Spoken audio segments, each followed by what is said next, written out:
Halo semuanya, kembali lagi bersama kami kelompok 6 Ekologi Administrasi. Kali ini kami akan membahas materi mengenai pembangunan ekonomi melalui Proyek Strategis Nasional atau PSN.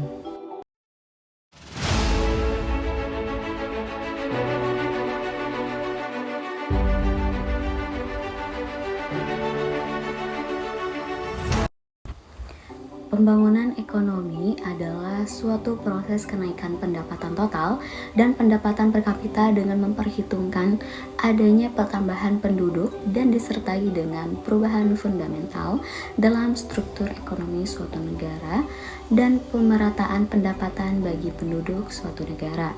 Sedangkan yang dimaksud dengan pertumbuhan ekonomi adalah proses kenaikan kapasitas produksi suatu perekonomian yang diwujudkan dalam bentuk kenaikan pendapatan nasional. Suatu negara dikatakan mengalami pertumbuhan ekonomi apabila terjadi kenaikan Gross National Product atau GNP di negara tersebut.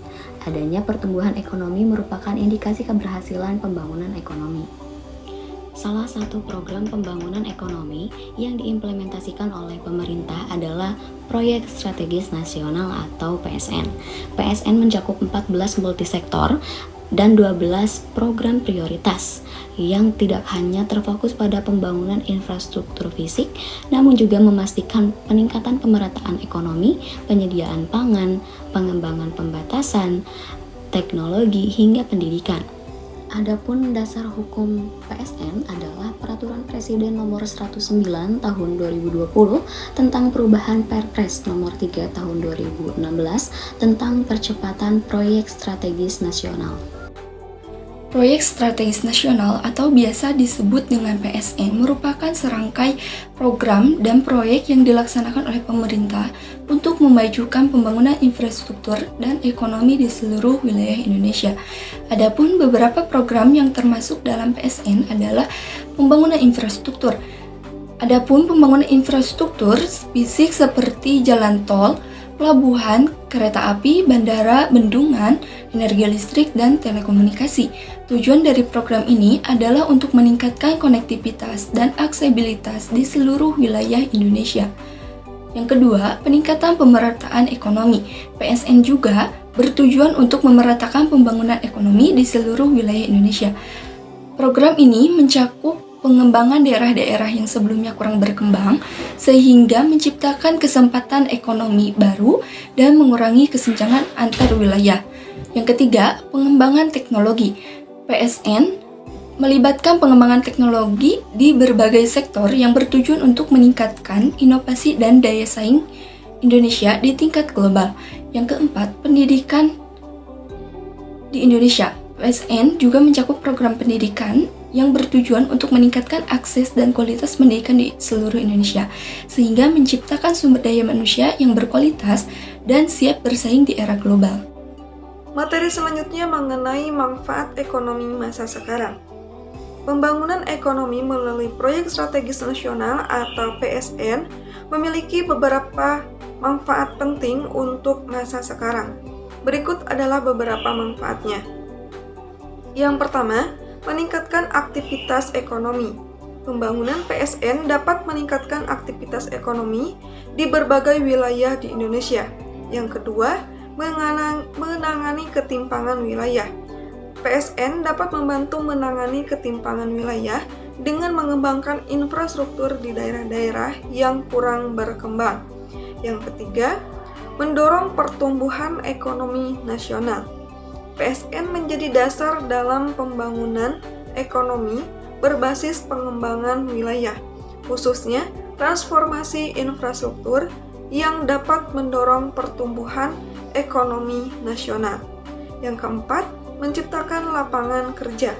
Pembangunan PSN telah menciptakan lebih dari 11 juta tenaga kerja langsung maupun tidak langsung. Yang kelima, mengembangkan wilayah dan perekonomian daerah. Investasi pembangunan PSN di berbagai sektor memiliki manfaat terhadap pengembangan wilayah dan perekonomian daerah, serta nilai tambah industri. Dengan demikian, pembangunan ekonomi melalui Proyek Strategis Nasional atau PSN memberikan manfaat yang signifikan untuk masa sekarang. Selanjutnya, manfaat ekonomi masa mendatang, yaitu proyek strategis nasional, memiliki manfaat yang signifikan dalam meningkatkan pertumbuhan ekonomi. Berikut adalah beberapa manfaat peningkatan investasi. VNS dapat menarik investasi baik dari dalam negeri maupun luar negeri. Investasi ini mengalir ke sektor-sektor terkait proyek strategis nasional, seperti infrastruktur, energi, industri, dan pariwisata. Dengan adanya investasi yang lebih besar, pertumbuhan ekonomi dapat ditingkatkan. Yang kedua yaitu penciptaan lapangan kerja. Proyek VSN membutuhkan tenaga kerja yang besar, baik langsung maupun tidak langsung. Pengembangan infrastruktur sektor-sektor terkait VSN akan menciptakan lapangan kerja baru, mengurangi tingkat pengangguran, dan meningkatkan pendapatan masyarakat. Yang ketiga yaitu pemerataan pembangunan. VSN juga dapat membantu meratakan pembangunan ekonomi di seluruh wilayah Indonesia dengan pengembangan infrastruktur di daerah-daerah yang sebelumnya terabaikan. VSN dapat menciptakan kesempatan ekonomi baru dan mengurangi kesenjangan antar wilayah. Selanjutnya yang keempat yaitu pengembangan wilayah. VSN dapat mendorong pengembangan wilayah yang sebelumnya kurang berkembang. Dengan adanya infrastruktur yang memadai, daerah-daerah tersebut dapat menarik investasi, mengembangkan sektor pariwisata, dan meningkatkan perekonomian lokal. Selanjutnya yang kelima, peningkatan daya saing. Dengan adanya infrastruktur yang modern dan efisien, VSN dapat meningkatkan daya saing ekonomi Indonesia di tingkat regional maupun global. Infrastruktur yang baik akan memperbaiki efisiensi logistik, mengurangi biaya produksi, dan meningkatkan akses ke pasar internasional.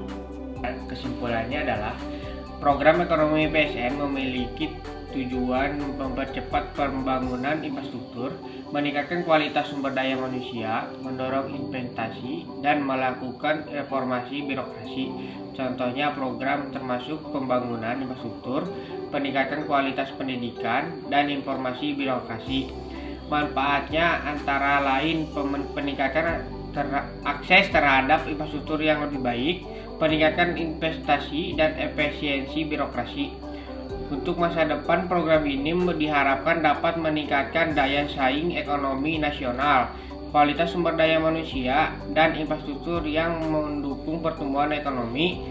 Implementasinya harus memperhatikan dampak lingkungan dan sosial serta menjaga keseimbangan antara pembangunan dan perlindungan lingkungan. Sekian pembahasan yang bisa kelompok kami sampaikan. Sampai jumpa di next video.